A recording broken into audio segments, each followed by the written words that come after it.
Buenas noches, sean bienvenidos a la primera clase maestra, Gestión de Riesgos y Conservación Preventiva de la Maestría en Manejo de Colecciones y Conservación Preventiva. Maestría pionera en el Perú. Mi nombre es Davor Chávez y los estaré acompañando durante esta hora. A cargo de esta clase maestra nos acompaña Paula Matiz, en Management and Development of Cultural Heritage en el IMT, for Advanced Studies en Lucca, Italia, así como Magíster en Patrimonio Mundial de la Universidad de Turín, también en Italia. Tiene una trayectoria académica y profesional de varios años en el campo de la conservación, restauración y preservación del patrimonio cultural en la Universidad del Externado de Colombia. También ha sido investigadora visitante de la University of the West of Scotland en Escocia y en el Centro Internacional de Estudios para la Conservación y la Restauración de los Bienes Culturales en Roma. Ha trabajado en diversos museos nacionales e internacionales. También es especialista en Risk Assessment y cuenta con varias publicaciones, entre ellas Conservación Preventiva en Museos, Evaluación de Riesgos. También nos acompaña como coordinadora de la maestría Diana Castillo, PhD en Historia del Arte de la Facultad de Filosofía y Letras de la UNAM en México. Por favor, los invitamos a que si tuviesen cualquier duda o consulta durante la sesión puedan dejarla en la opción de preguntas y respuestas, botón que se encuentra en la opción en la parte inferior de Zoom, ya que al finalizar la clase maestra tendremos un espacio para responderlas. Antes de pasar a la clase maestra, daremos pase a Diana Castillo, quien nos dará una breve explicación sobre la maestría de manejo de colecciones y conservación preventiva. Adelante, Diana.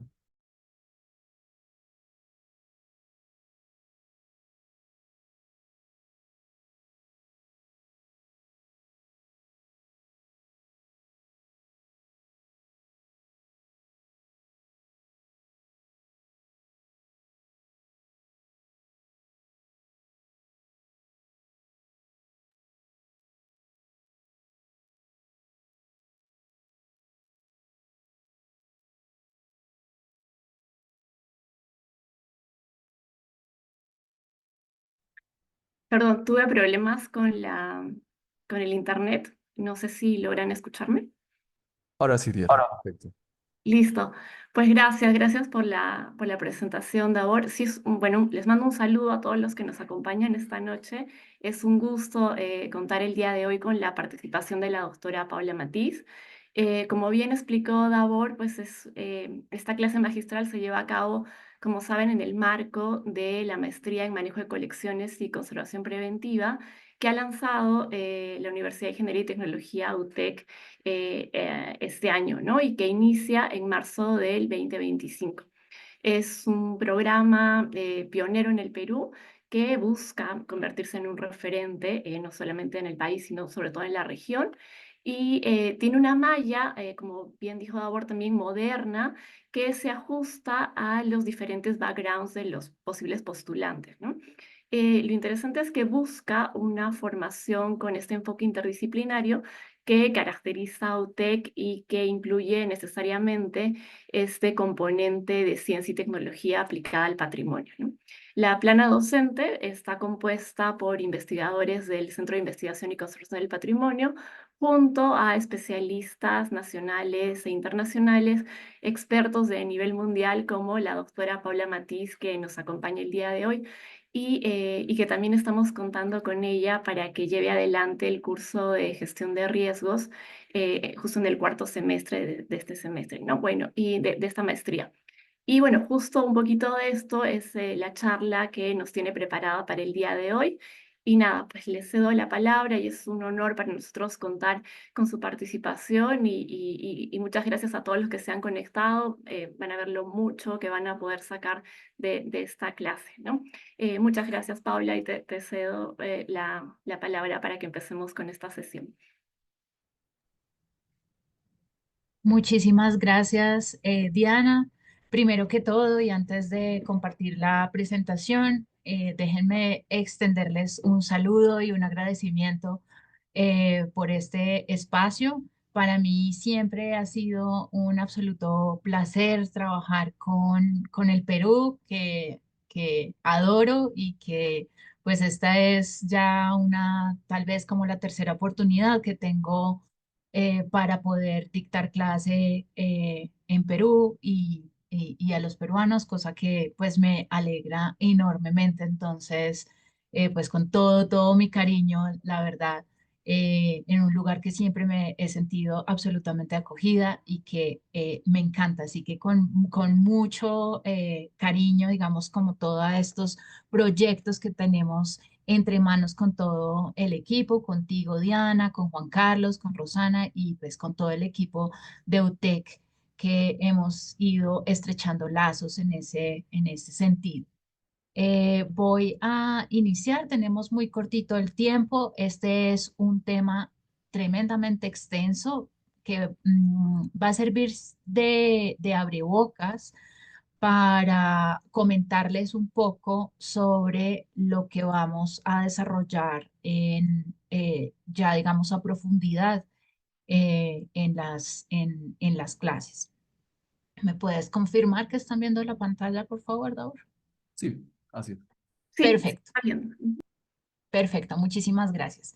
Entonces, este es un tema supremamente amplio, es un tema que tiene bastantes detalles técnicos y esta presentación la he enfocado un poco para que se hagan a la idea de qué tipo de cuestiones abordaremos, también para que, como Diana muy bien lo dijo, tiene un perfil interdisciplinar y es justamente en el ámbito de la gestión de riesgos y la conservación preventiva donde múltiples disciplinas tienen, digamos, su cabida.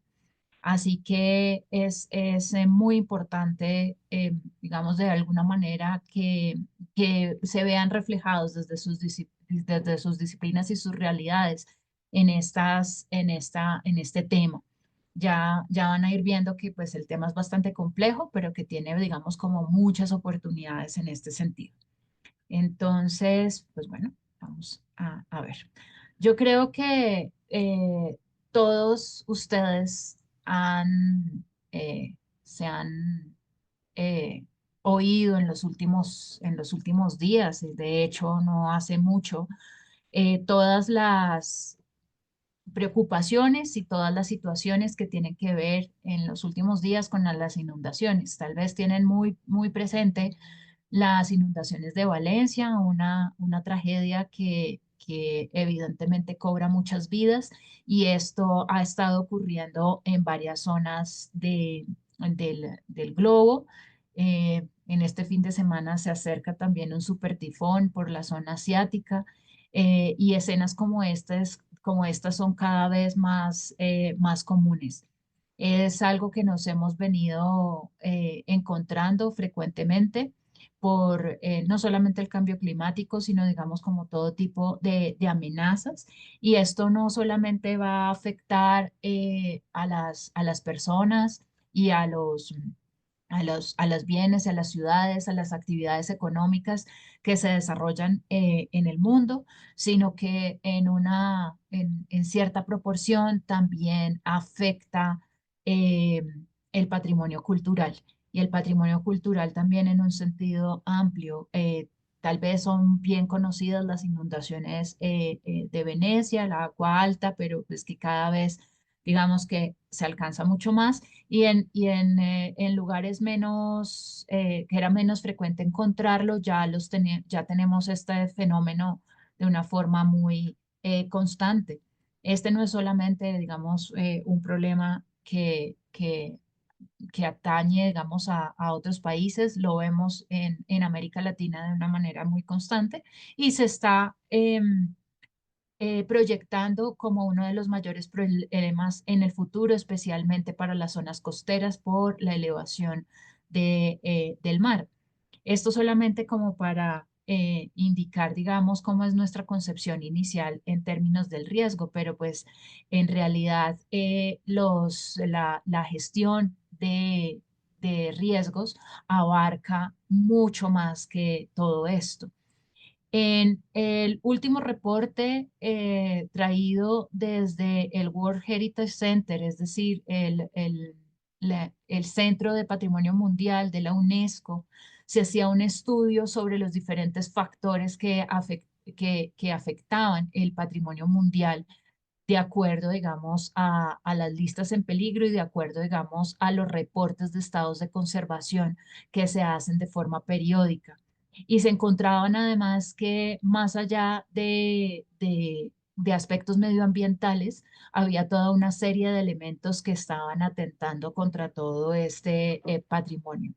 Entre ellos estaban los planes y los sistemas de manejo, y esto nos atañe de una forma importante cuando trabajamos en conservación preventiva, no solamente para territorios y para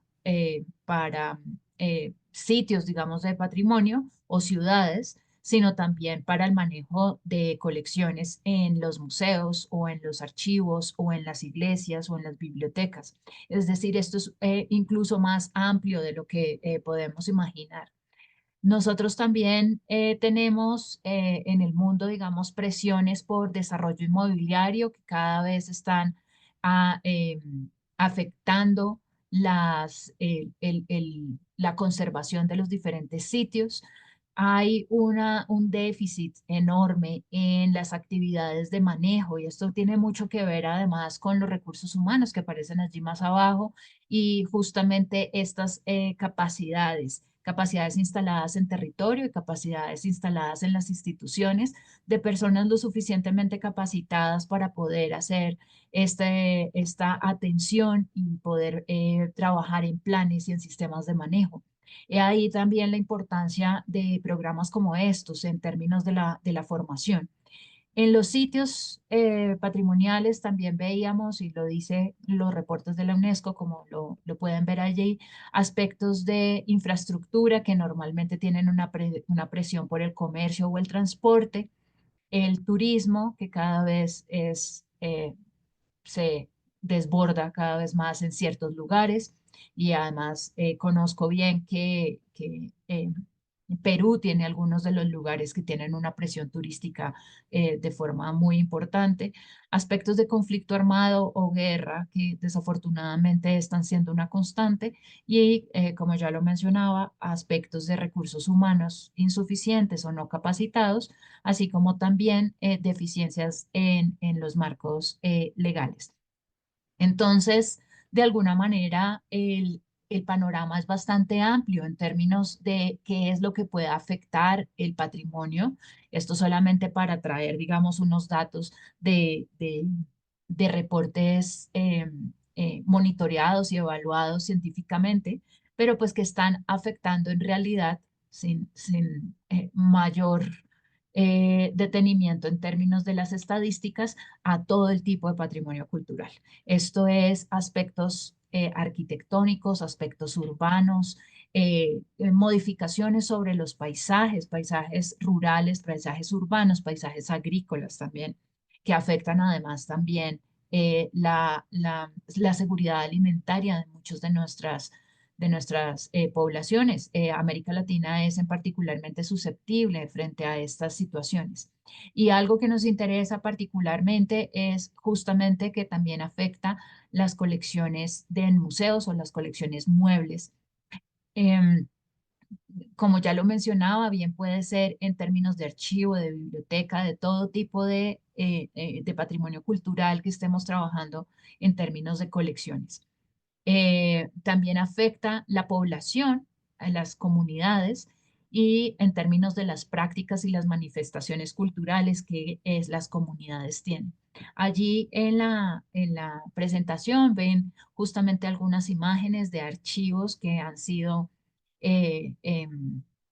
afectados tanto por humedad como por el fuego, por vandalismo en los museos, o los recientes reportes también de incendios en diferentes museos e iglesias que desafortunadamente también son una constante cada vez más frecuente. Entonces, prácticamente nosotros nos enfrentamos a un patrimonio que es absolutamente diverso y que está interrelacionado. Esto es como una gran máquina que se interrelaciona. Allí está el patrimonio inmueble, como son las infraestructuras, sobre todo las que nos interesan son estas infraestructuras históricas, donde muchas de las veces se resguarda patrimonio cultural o colecciones en museos, o infraestructuras como iglesias, infraestructuras como archivos y como bibliotecas, donde al interior tenemos también unas grandes colecciones de patrimonio mueble. Ese patrimonio mueble puede ser muy amplio y generalmente también tiene como muchas vinculaciones con el territorio. Esto lo podemos ver también con patrimonio arqueológico o lo podemos ver con patrimonio geológico, que tienen conexiones también con el patrimonio natural o con el entorno natural.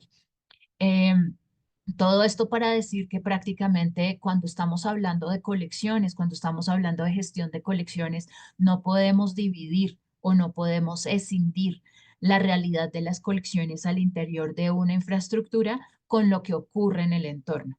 Generalmente están vinculados de alguna manera, o bien sea porque ese museo queda o en una ciudad histórica o en una población cuya comunidad se relaciona de forma intrínseca y natural con el entorno paisajístico, o porque allí también hay diferentes tipos de patrimonio, como el geológico o el arqueológico, que también hace parte de las diferentes colecciones.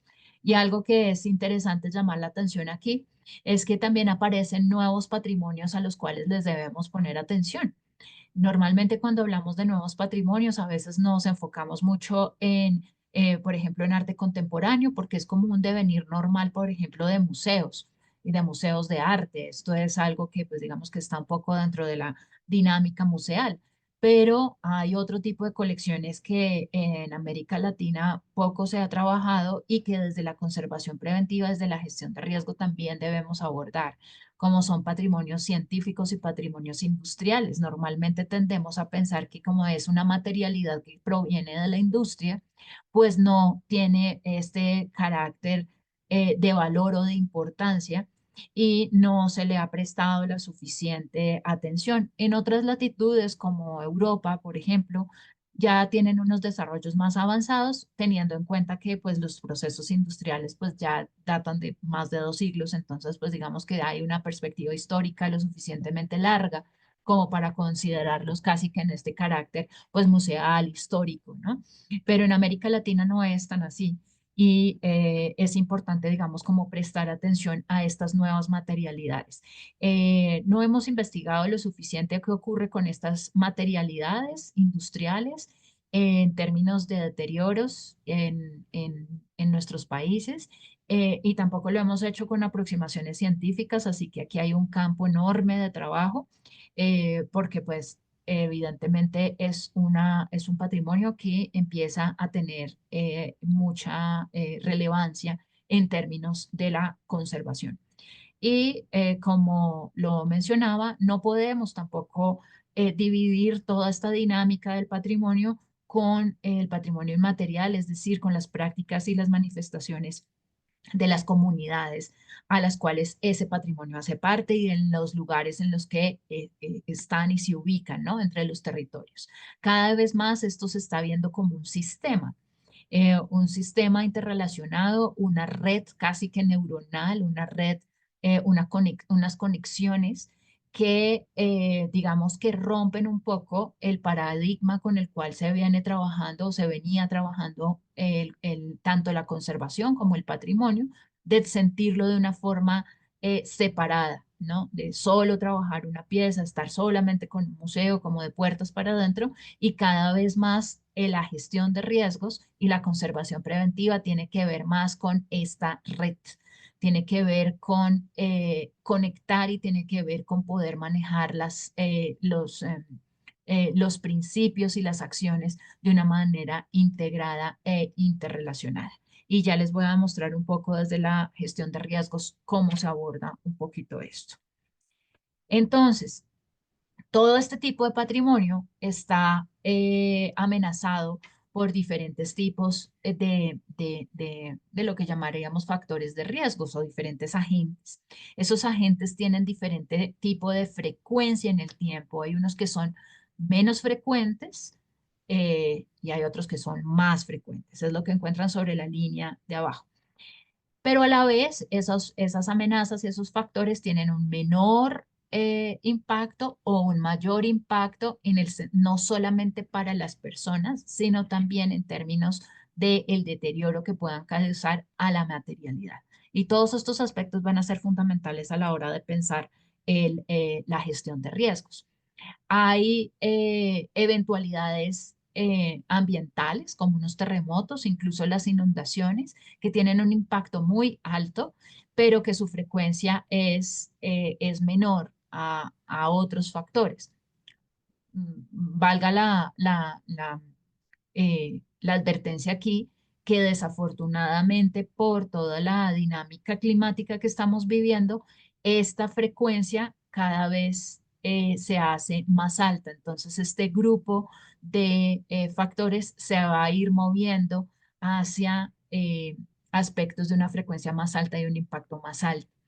Hay un grupo de factores como la humedad, la temperatura, la iluminación, la contaminación, el viento, los agentes biológicos, incluso lugares donde hay una frecuencia turística de manera permanente, o las presiones de desarrollo que hacen que se mantengan durante el tiempo. No son cosas que aparecen y se van, son aspectos que están de forma constante en el ambiente, que están en el entorno, que están en la realidad de manejo político o administrativo, y que están de forma constante.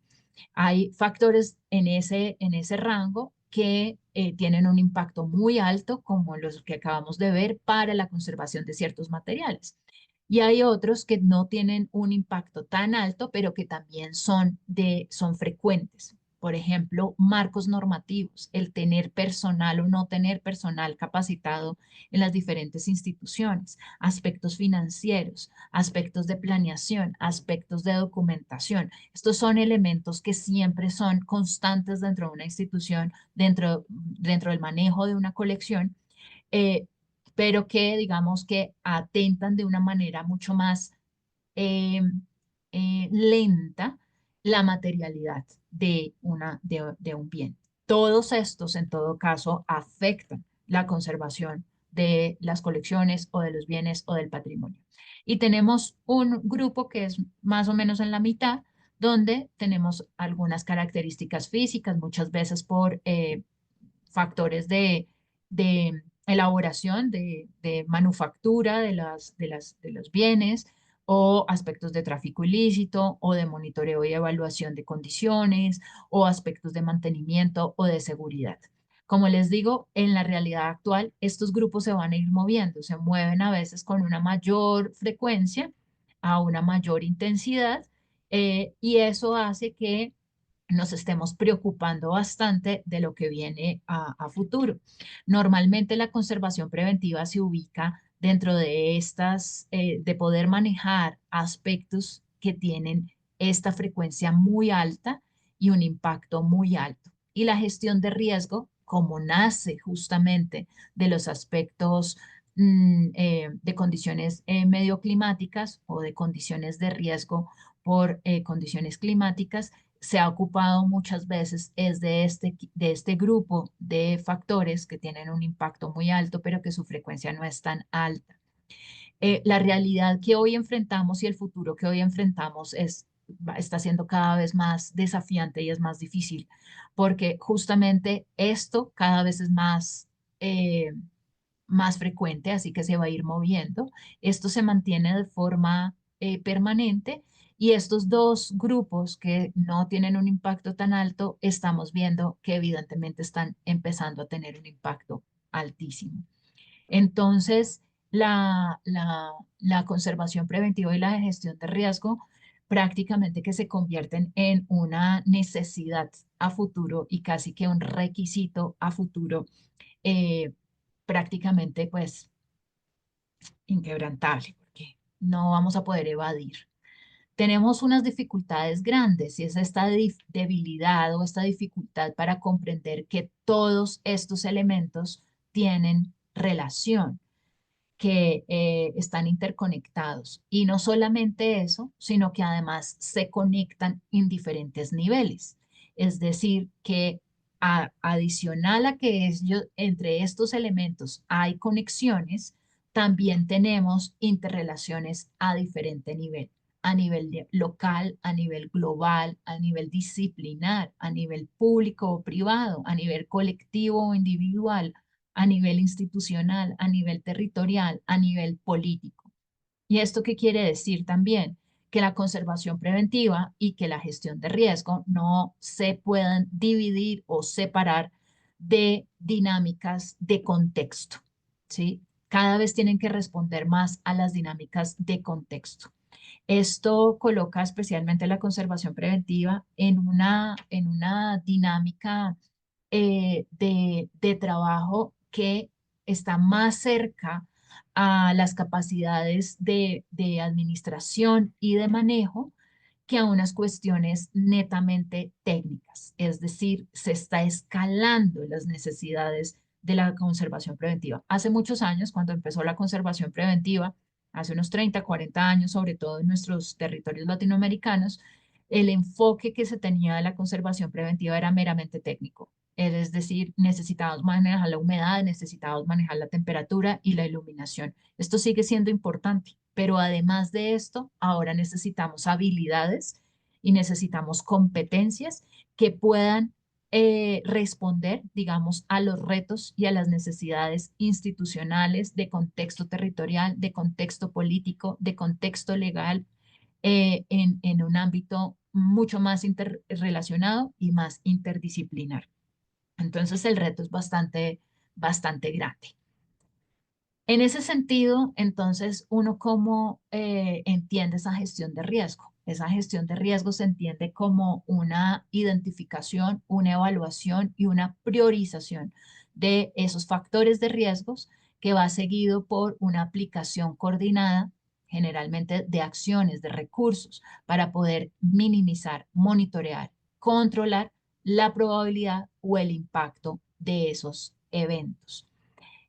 Fíjense que la gestión de riesgo es como una acción, son como acciones, ¿sí? Es un mecanismo, es una forma que tiene, de hecho, la conservación preventiva para poder establecer y priorizar. Esa es la palabra clave. Generalmente cuando vemos la conservación preventiva en sentido macro, no lo estamos viendo como una herramienta de priorización. La que nos da la herramienta de priorización es la gestión de riesgos, es la que nos dice justamente qué es lo más importante, ¿cierto? ¿Qué es lo más urgente para trabajar? No quiere decir que las otras cosas no sean importantes, sino cuál es la probabilidad y cuál es el impacto que tienen ciertos factores que me pueden estar afectando la conservación de una colección, de un inmueble, en un terreno, en un territorio, en una ciudad, etcétera. Así que la gestión de riesgos tiene un reto muy grande porque necesita establecer metodologías para identificar, metodologías para evaluar, metodologías para priorizar y además establecer una planeación de recursos para poder minimizar o también para hacer monitoreo o para poder controlar, ¿sí? Y controlar, generalmente hay eventos que uno no puede ni minimizar, ni puede predecir, ni puede controlar. Entonces, ¿qué se hace? En algunos se puede manejar la probabilidad, en otros se debe manejar el evento o el efecto de ese evento, el impacto de ese evento.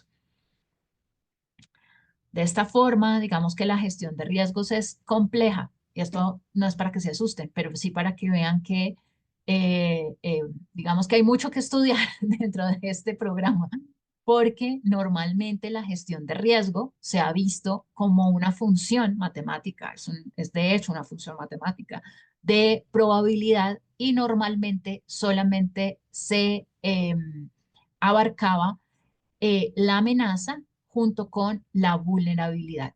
En términos generales, el riesgo es justamente esa función de probabilidad entre la amenaza y la vulnerabilidad. Sin embargo, con todo lo que yo les he estado mencionando, que cada vez es mucho más complejo, que tenemos muchos más factores, que las frecuencias son más altas, que hay factores que no se veían como riesgos y que ahora sí se están viendo como riesgos en unas frecuencias mucho más altas, esta idea de que el riesgo es una probabilidad sencillamente de la amenaza con la vulnerabilidad se ha hecho cada vez más más compleja. Ahora estamos hablando además no solamente de evaluar la amenaza, sino también de evaluar el impacto de esa amenaza, también evaluar la vulnerabilidad de un bien. Esa amenaza, ese impacto de la amenaza y esa vulnerabilidad, uno también la puede desglosar. Por ejemplo, la vulnerabilidad también se entiende como una función. Entonces, esto es una función donde entra en juego ¿qué? Entra en juego la sensibilidad de los materiales ante un factor específico. Es decir, hay materiales mucho más resistentes y otros menos resistentes ante un factor en concreto. Por ejemplo, ante la humedad, por ejemplo, o ante la temperatura o ante la iluminación. Y recuerden un poco lo que les venía mencionando. Muchos de estos materiales han sido históricamente estudiados. Hay otros que no los hemos estudiado. Y hay otros materiales que son locales, nuestros, que son de América Latina y que no hemos visto cómo realmente se pueden ser sensibles, qué tan sensibles pueden ser los materiales para diferentes tipos de factores. Aquí hay un campo de estudio amplísimo, especialmente para las ciencias, pero no solamente la sensibilidad es un elemento a tener en cuenta en esa vulnerabilidad, también la exposición. A mí me gusta hacer analogías como con las personas. Hay personas que son más sensibles a unas cosas que a otras. Y uno puede ser una persona extremadamente sensible ante una circunstancia, pero si no estoy expuesto constantemente a esto, yo puedo estar muy bien, ¿cierto? Pero si estoy constantemente expuesto, pues puedo, mejor dicho, tener problemas de salud, por ejemplo. Pasa exactamente lo mismo con con los objetos. Hay objetos cuyos materiales son mucho más sensibles a ciertos factores, pero también pueden estar más o menos expuestos. También depende cómo los tengamos, en dónde están ubicados. Si se dan cuenta, todo depende también de ese terreno, de ese territorio, de ese lugar en el que se emplazan y las condiciones en las que se emplazan. Así que pensar en la vulnerabilidad es más allá de decir qué tan vulnerable es un poquito vulnerable, muy, muy, muy vulnerable. Esto toca desglosarlo, va a depender de la sensibilidad del material ante la amenaza o pues, ante el factor, va a depender de la exposición y también cuando estamos hablando sobre todo en estos patrimonios que son interrelacionados con la gente o que están en ciertas condiciones, podemos hablar de adaptación. Hay adaptación para la gente y también hay adaptación para los materiales. Los materiales también se adaptan a ciertas circunstancias. Hay otras que no, hay otros que se pueden romper ante una amenaza en cierto nivel. Así que la vulnerabilidad es mucho más compleja de, digamos, esta fórmula sencilla que se tenía desde hace unos años, más o menos el riesgo en patrimonio cultural se empezó a trabajar a finales de los 70. En los 80 es donde más se empieza a trabajar y se ha entendido siempre como esto, como esta función de probabilidad, qué tan probable es que ocurra algo y qué tan vulnerable soy. Digamos que esta es como la fórmula mucho más sencilla de ver el riesgo. Pero como les estoy mencionando, pues el asunto es mucho más complejo, ¿no? Necesitamos pensar en la amenaza, pensar en el impacto que tiene esa amenaza, porque una cosa es que exista la amenaza, otra cosa es que pueda ser el impacto pueda ser más alto o más bajo. Una amenaza para mí puede ser el terremoto. Puedo estar en una zona sísmica y puedo tener un terremoto, pero que el terremoto sea de 3 a que sea de 8, pues hay una diferencia muy grande en términos de ese impacto. La amenaza es la misma, el impacto es diferente, ¿sí? Y la vulnerabilidad, como les decía, entonces es más compleja también. No es sencillamente decir que uno es muy vulnerable o que un objeto es muy, muy vulnerable. Va a depender de la sensibilidad, de la exposición y de la adaptación. Y pues si se quieren animar, en realidad tenemos mucho por hacer en América Latina porque muchos de estos elementos no los hemos estudiado a profundidad y tampoco desde un ámbito de las ciencias, por ejemplo, y la tecnología, en cómo poder medir y monitorear este tipo de aspectos. Si queremos complicar un poquito más la cosa, se los puedo complicar un poquito más las cosas. Y es que la adaptación también depende de varios aspectos. depende hoy por hoy. Hoy por hoy, esto es como avances un poquito recientes, porque estamos hablando de comunidades, estamos hablando de patrimonios que están vinculados con las comunidades, con las prácticas y con las manifestaciones. Entonces ya no podemos ver al material completamente aislado de todo su entorno o de todo el devenir humano y estar, digamos, como congelado en el tiempo, sino que esto es algo que está vivo, ¿sí? Y esa adaptación pues tiene un factor que radica en las comunidades y las comunidades tienen resiliencia y tienen reflexibilidad. La resiliencia, yo creo que ustedes lo han escuchado bastante porque pues es como una palabra de moda, sobre todo cuando trabajamos cambio climático, y es que uno se adapte al cambio climático, entonces quiere decir que sea resiliente. Entonces, resiliente de alguna manera es una capacidad que uno tiene como para volver, ¿no? Como recuperarse y como volver, como un aspecto para adaptarse. Pero la reflexibilidad, que es poco trabajada y poco medida, también habla de todas las adaptaciones que las comunidades pueden hacer en relación a su entorno, a sus formas de vida, a sus formas de interrelacionarse, que parten de una reflexión de lecciones aprendidas. Esto es una cosa maravillosa, es decir, el ser humano, por ejemplo, no nació sabiendo que tenía que construir en estructuras palafíticas. Tuvo que aprender y adaptarse a un medio para saber cuál material es mejor, cuál técnica es mejor, qué elemento constructivo es mejor.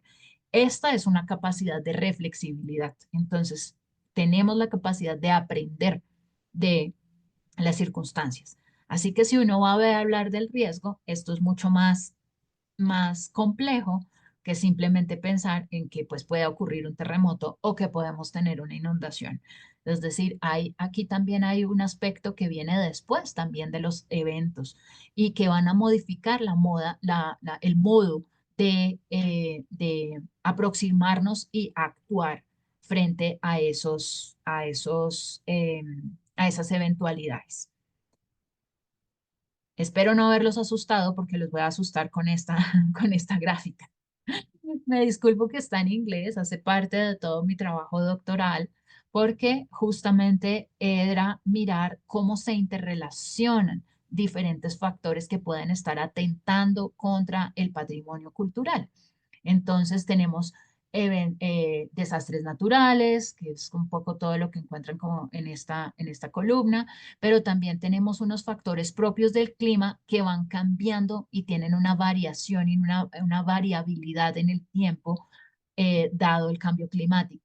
No es lo mismo estar pensando en que yo me voy a aproximar a una amenaza que es siempre la misma, es decir, que tengo un valor en concreto a algo que pueda estar variándome y sobre todo a niveles extremos como estamos viendo últimamente, es decir, unos veranos muy fuertes, unos inviernos muy fuertes, unas inundaciones muy altas, unas sequías también muy extremas, es decir, son unas variaciones que van de pico a pico y esto evidentemente va a afectar las materialidades, pero como les digo, también a las personas y a los entornos.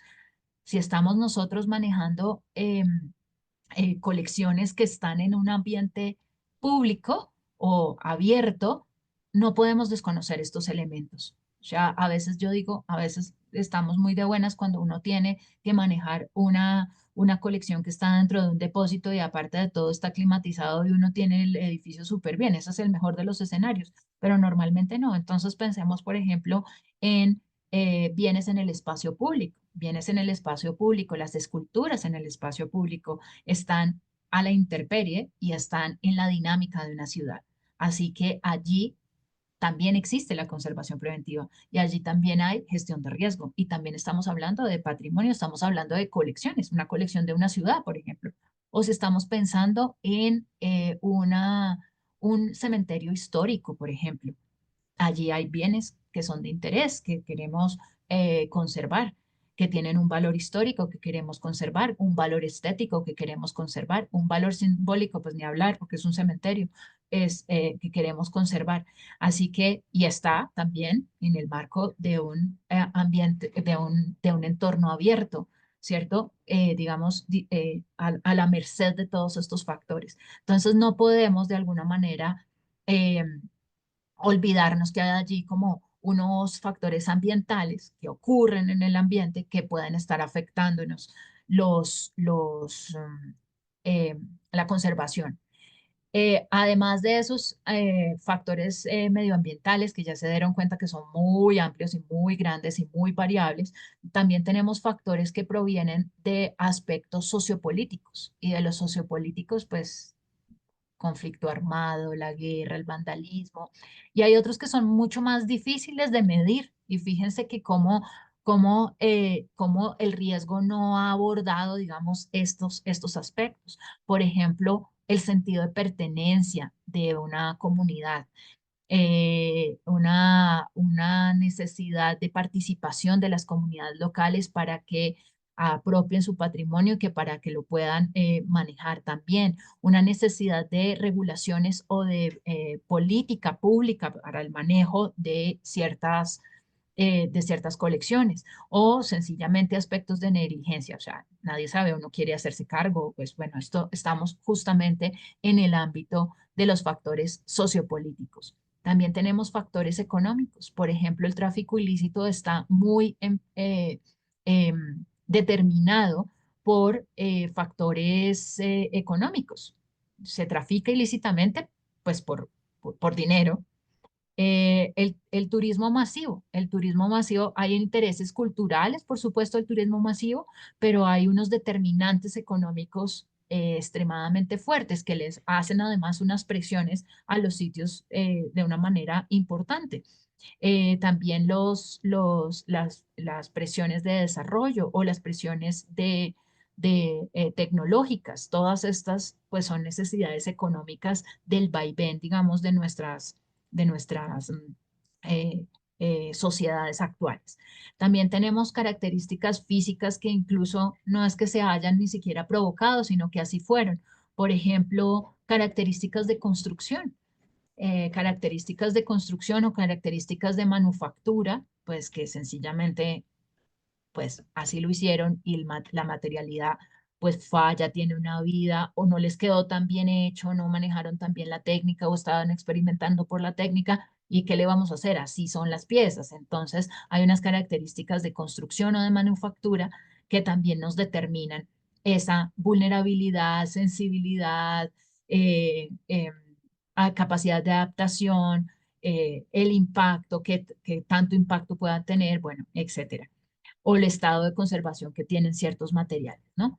Y también, como les decía, en ese mundo tan cambiante que tenemos hoy por hoy, pues tenemos aspectos que provienen del manejo propio, es decir, administrativos, aspectos que tienen que ver con un manejo de mantenimiento, con intervenciones que no se hacen adecuadamente, con modificaciones de esas intervenciones, con los problemas en términos de los managers, de los que manejan, de los directores, coordinadores, o a veces necesidades de tener unos planes de trabajo, unos planes de conservación preventiva, unos planes de gestión de riesgo o unos planes mucho más complejos dependiendo de la zona. Todo esto para decirles que todos estos elementos se interrelacionan. Una gestión de riesgo tiene que considerar todo esto. Y la conservación preventiva, ya hace bastante, dejó de ser solamente preocuparme por la humedad y la temperatura, que uno la encuentra aquí, para tener necesidades en todos estos campos. Así que si ustedes estaban preguntando que si se necesitaba la interdisciplinariedad, aquí la hay toda, completa. Se necesitan personas en las ciencias naturales, en las ciencias exactas, se necesita el ámbito humanístico, sociopolítico, se necesitan aspectos económicos, se necesitan aspectos administrativos. Esto es un abordaje que es supremamente interdisciplinario. Bien. Entonces, esa gestión de riesgo eh, busca justamente poder establecer de todo este panorama que pueden estar afectando o pues que pueden estar enfrentando los bienes, busca dar una respuesta sobre qué es lo que es necesario hacer en ese momento en concreto. ¿Qué debo hacer primero? ¿Qué es lo más riesgoso? ¿Qué es lo más vulnerable? ¿Qué es lo que más me está afectando? Y sobre todo, también, dónde es necesario corregir o dónde es necesario actuar. Es decir, la gestión de riesgo es un método, hay muchas metodologías de gestión de riesgo, de hecho, pero es una forma para poder establecer prioridades y poder darme luz. Es decir, la gestión de riesgos hace parte de un marco más grande de la conservación preventiva. La conservación preventiva podríamos decir que usa la gestión de riesgos para poder saber qué es necesario hacer, qué hacer primero y dónde es necesario corregir y actuar. ¿Mm? En ese orden de ideas vemos esa conservación preventiva como una sombrilla mucho más amplia, que tiene no solamente gestión de riesgo. Hay algo que es como muy común en, en, en, eh, en, en América Latina, digamos como en el quehacer de museos, archivos, bibliotecas y demás, y es confundir gestión de riesgos con conservación preventiva, ¿sí? Justamente porque la gestión de riesgo también va a tomar elementos de la conservación preventiva. Pero recuerden lo que acabo de mencionar. La gestión de riesgo es una manera que se tiene para poder establecer prioridades. La conservación preventiva utiliza la gestión de riesgo para determinar prioridades de acción, ¿sí? Lo que no dé prioridad de acción sigue siendo parte de la conservación preventiva. Cuando uno hace una identificación de riesgos, te sale solamente lo que está mal, lo que pueda afectar, pero hay muchos elementos que puede ser que estén bien, ¿cierto? La conservación preventiva también debe que trabajar sobre los que están bien. La gestión de riesgo trabaja, como su nombre lo indica, sobre aquellos que están presentando problemas. Por eso la gestión de riesgo es una forma constante que tiene la conservación preventiva para poder establecer prioridades. Esa conservación preventiva la entendemos entonces como todas las estrategias de todo orden, puede ser técnico, que es lo que más se ha desarrollado, pero también son de carácter político y administrativo, también son de carácter digamos que hace parte del grupo de la administración, del manejo, que van orientadas a poder manejar el entorno y los objetos para prevenir cualquier deterioro, retardar o prevenir cualquier deterioro, ¿sí? Preservando su integridad y su estabilidad. Y evidentemente, si lo estamos viendo desde esa perspectiva, pues también incluye políticas y prácticas de manejo y uso de los objetos.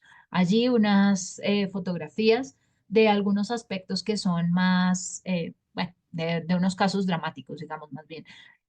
Condiciones inadecuadas de exhibición, condiciones inadecuadas de depósito, y a este pobre operario que me hizo sufrir un poco porque yo no sabía por quién sufrir más, si por él o por la vitrina o por el objeto, que pues se podrán imaginar cómo se saca algo de una pieza de estas. Esto es justamente problemas en términos de conservación preventiva, cómo se hacen unas vitrinas para ¿no? salvaguardar la vida del objeto y del operario,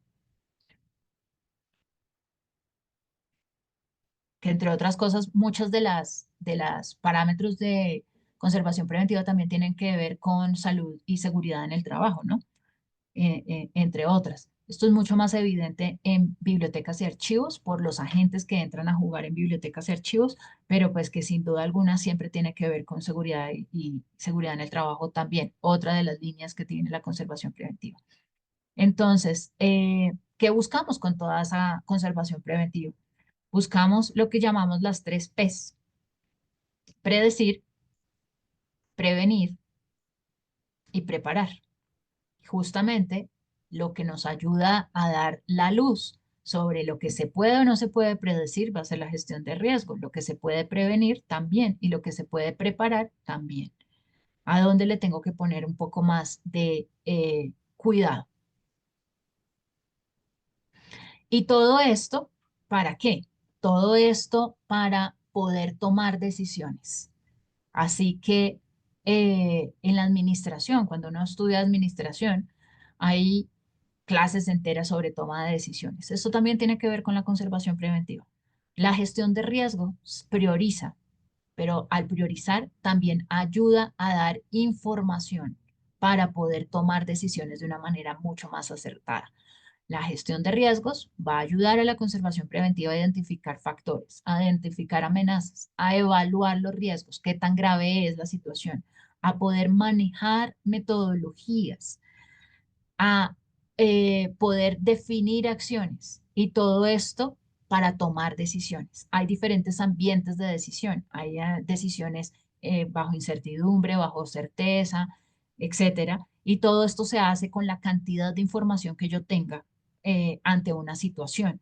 Esa información proviene de la gestión de riesgo y la conservación preventiva, entonces toma decisiones para definir unas acciones más efectivas y que esto tiene que ver con una planeación mucho más eficiente y una ejecución de recursos que en nuestros contextos latinoamericanos además son bien pocos, los económicos, los financieros, los de personal, recursos logísticos, recursos de materiales, siempre estamos en una condición mucho más escasa que no podemos darnos el lujo, evidentemente, de malgastarlos. Necesitamos tener una planeación y una ejecución muy eficiente y eficaz también y muy consciente, digamos, muy soportada y muy argumentada. Y esto se hace justamente a través de la información que una gestión de riesgo puede brindar a la conservación preventiva.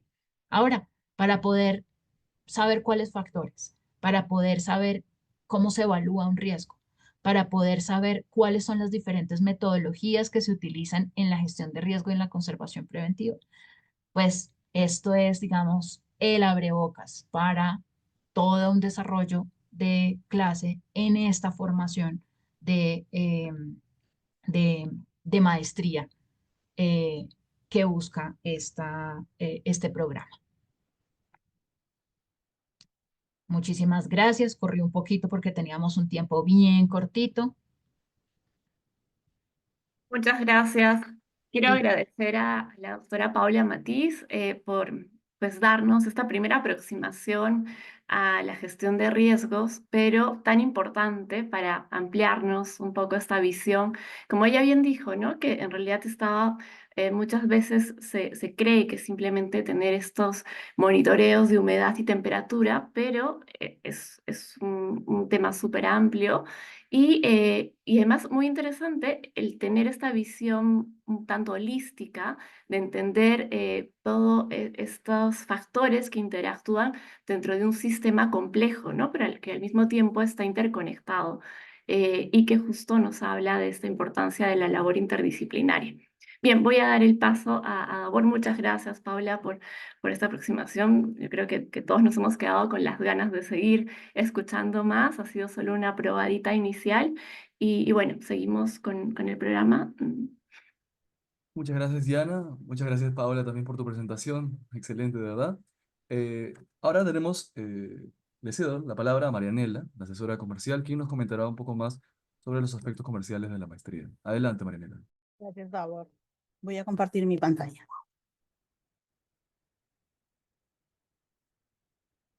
Eh, a ver.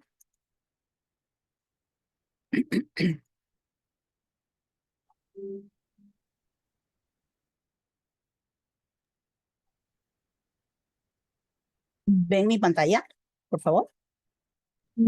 Ahora sí, Marinela. Ok.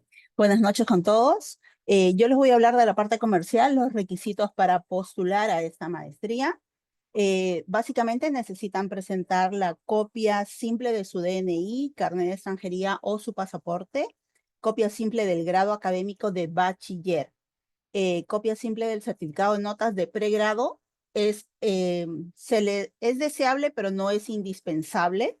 El certificado del idioma inglés a nivel intermedio emitido por alguna de las instituciones que aprueba UTEC.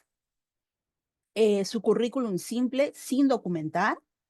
Una carta de referencia puede ser académica o laboral que contengan los datos de la persona que los refiere, así como un número de teléfono de contacto y un correo electrónico.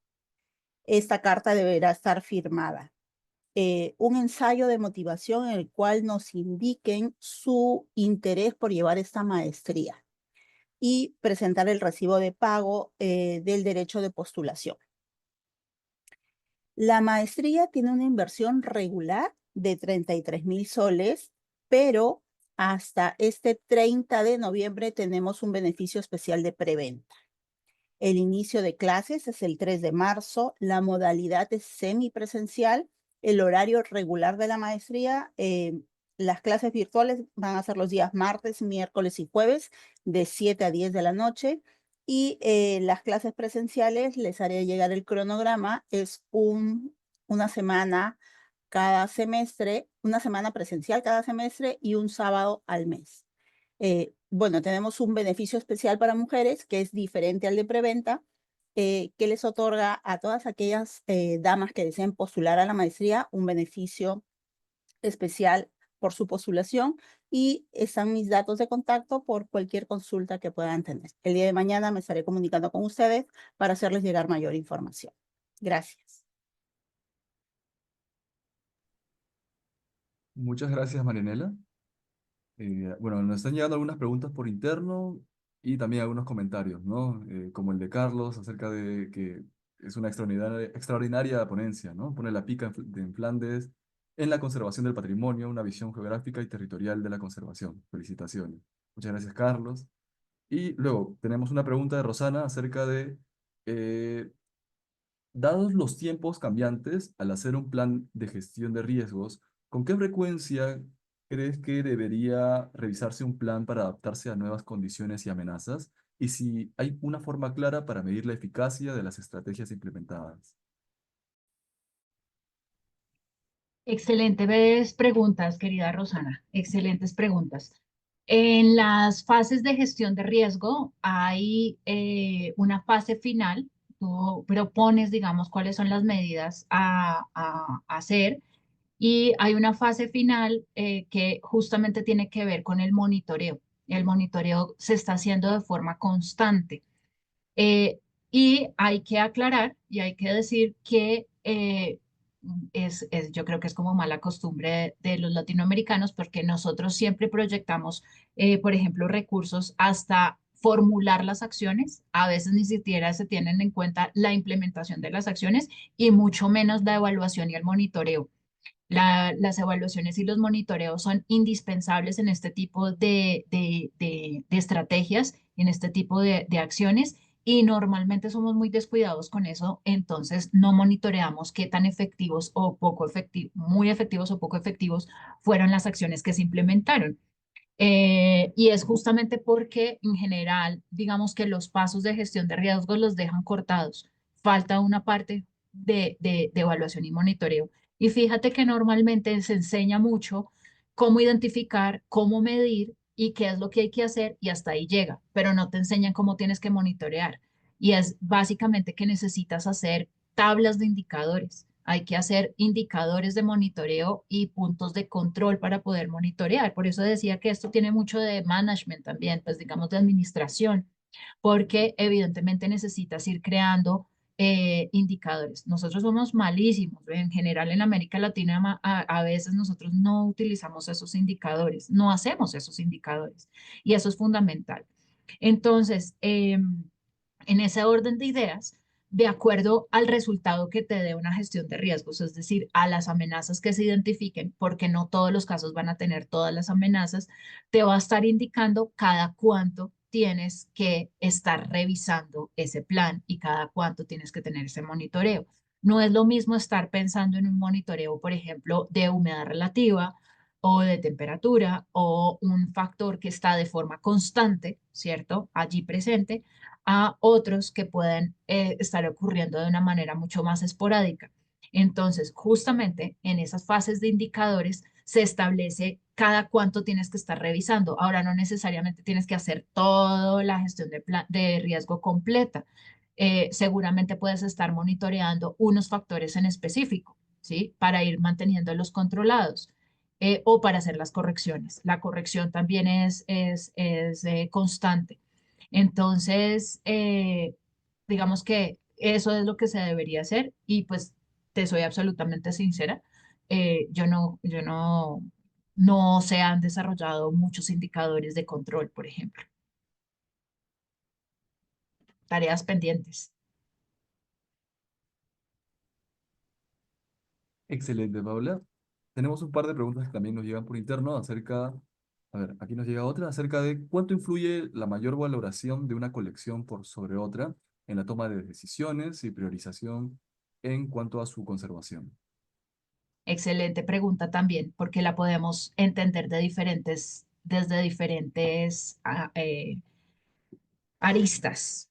Por un lado, yo puedo estar pensando en el valor en el término de valor económico y a nosotros nunca nos gusta hablar de esto, pero evidentemente que el valor económico de las colecciones es importante y se tiene en cuenta. Muchas veces ocurre que los avalúos no son actualizados o que los museos no hacen los avalúos. Entonces, en términos económicos, aunque estamos hablando de patrimonio, que normalmente cuando uno trabaja patrimonio, colecciones de museos, los está sacando de la dinámica del mercado, es decir, no fluctúa el precio igual como si estuviera en un ámbito de mercado, en todo caso sí tienen un valor. Y en todo caso, sus valores son importantes, por ejemplo, en términos de pólizas de seguro. Por ejemplo, cuando vas a movilizar un objeto para una colección, para una exposición en otro lado, cuando lo vas a prestar para que se exponga en otro sitio. Todo eso tiene una cobertura de seguros y tiene un valor económico, ¿sí? Y esos valores económicos también influyen cuando se van a tomar decisiones de planes de manejo de colecciones. Como les digo, muchas veces no nos gusta hablar de las cosas económicas, como que en patrimonio es como que, uy, no hablemos de esto porque como que ya quedó por fuera del ámbito económico, pero no es cierto. En el ámbito de la gestión de colecciones sí hay un universo de las pólizas de seguro que tienen que ver con los valores económicos. Esa es una forma de ver el valor. Hay otra forma de ver el valor y es el valor eh, de las comunidades, el valor para la gente. ¿Cuán importante es? ¿Por qué es importante? ¿Por un carácter histórico? ¿Por un carácter, pues por su belleza? ¿Por qué? ¿Por qué es importante? ¿Cómo se mide eso? ¿Sí? Y existen también metodologías para poder valorar, para poder saber cómo se valora una pieza por parte de las personas. Cómo lo hace también la institucionalidad. A veces las instituciones tienen una forma de hacerlo, pero hoy cada vez más se trabajan desde valoraciones participativas y comunitarias, es decir, se trabaja con las personas para poder, digamos, justamente establecer esos rangos de valor de las cosas y de los objetos patrimoniales en un lugar en específico, en un lugar concreto. Y eso es importantísimo porque eso también te va a determinar acciones y prioridades, ¿sí? Entonces, no todo es, digamos, como una línea eh, fija, no todos los factores son iguales. Por eso las metodologías de evaluación de riesgos integradas son muy difíciles, porque de alguna manera necesitas juntar peras con manzanas, necesitas poder, sí, poder evaluar diferentes factores, ¿sí? Y a mí me gusta mucho y poner el ejemplo con la vida diaria nuestra. Entonces, voy a poner un ejemplo. Si ustedes van a comprar cualquier cosa, si ustedes van a comprar algo, no sé, algo de ropa, o van a comprar un carro, o van a comprar una casa, pues ustedes tienen todos unos factores técnicos para escogerla, ¿cierto? Entonces ustedes dicen, no, pues voy a comprar un carro y entonces yo necesito que sea no sé, tengo tres hijos, entonces necesito que sea tal vez más grande porque necesito que quepan cinco personas o necesito que, no sé, que la cajuela sea mucho más grande, necesito que tenga estas condiciones técnicas, entonces, pues bueno, algunos saben más que carros que yo, pero tendrán ciertas válvulas, ciertos cilindrajes, ciertas cosas, ¿cierto?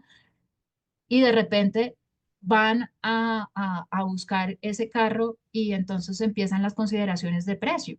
Entonces, ¿me alcanza? ¿No me alcanza? Es que yo lo quería rojo, pero es que es azul. Entonces, hay otros factores que no necesariamente son meramente técnicos, llamémoslos así, cuantitativos. Hay cosas que también tienen que ver con nuestras capacidades de decisión de gustos también. Lo mismo ocurre con el patrimonio.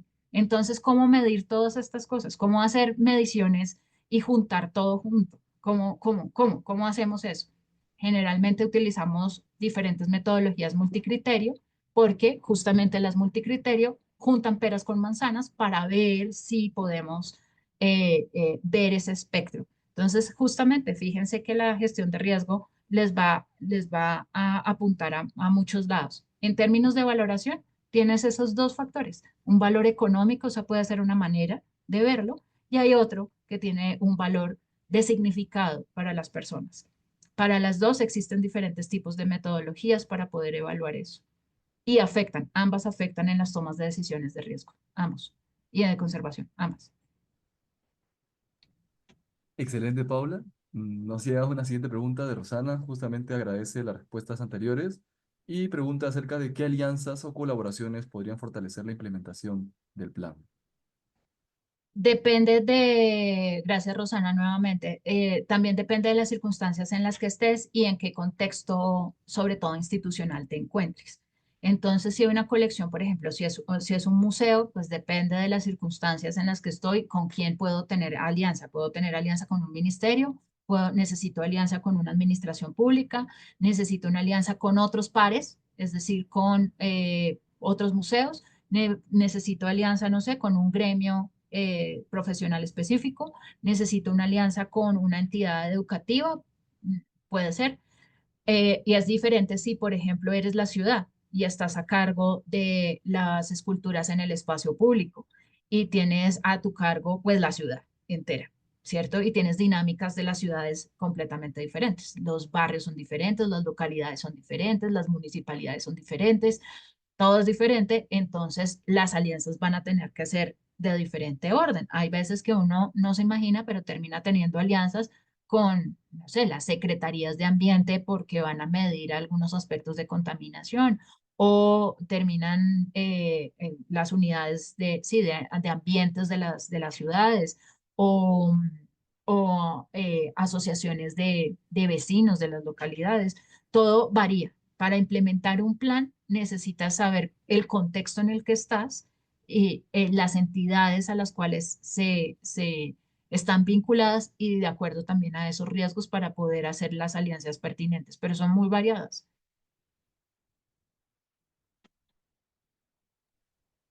Excelente, Paula. Tenemos una siguiente pregunta acerca de en cuestiones de inversión. Si hay algún indicador o investigación sobre cuánto significa invertir en el monitoreo para reducir riesgos versus una restauración de obras que se ha deteriorado por razones de descuido de un buen monitoreo.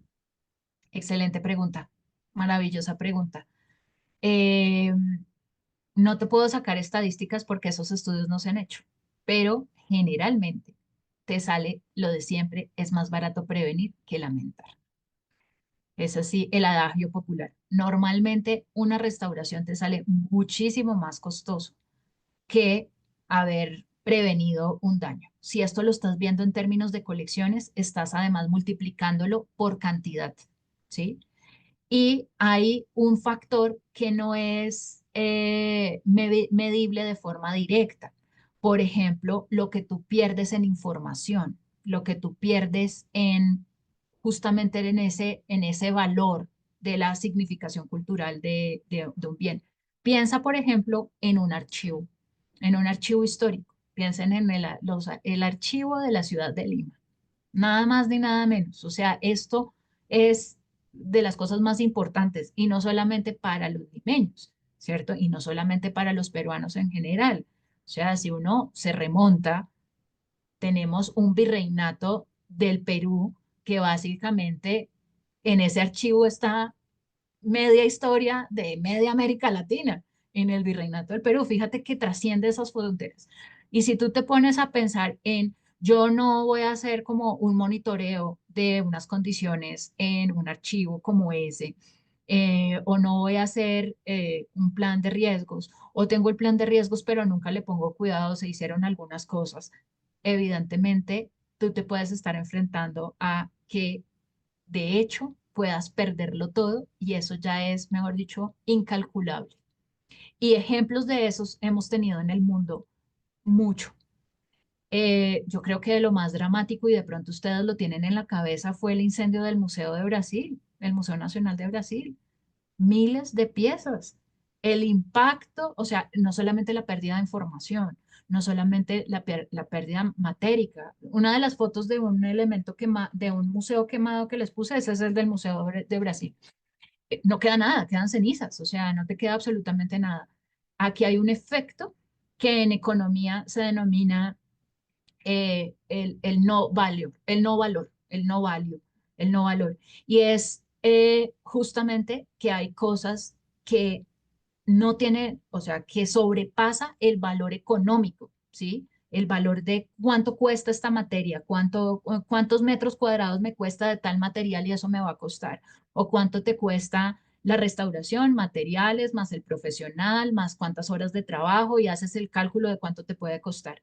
Lo que pierdes es, tiene un impacto mucho más grande que el valor económico, ¿sí?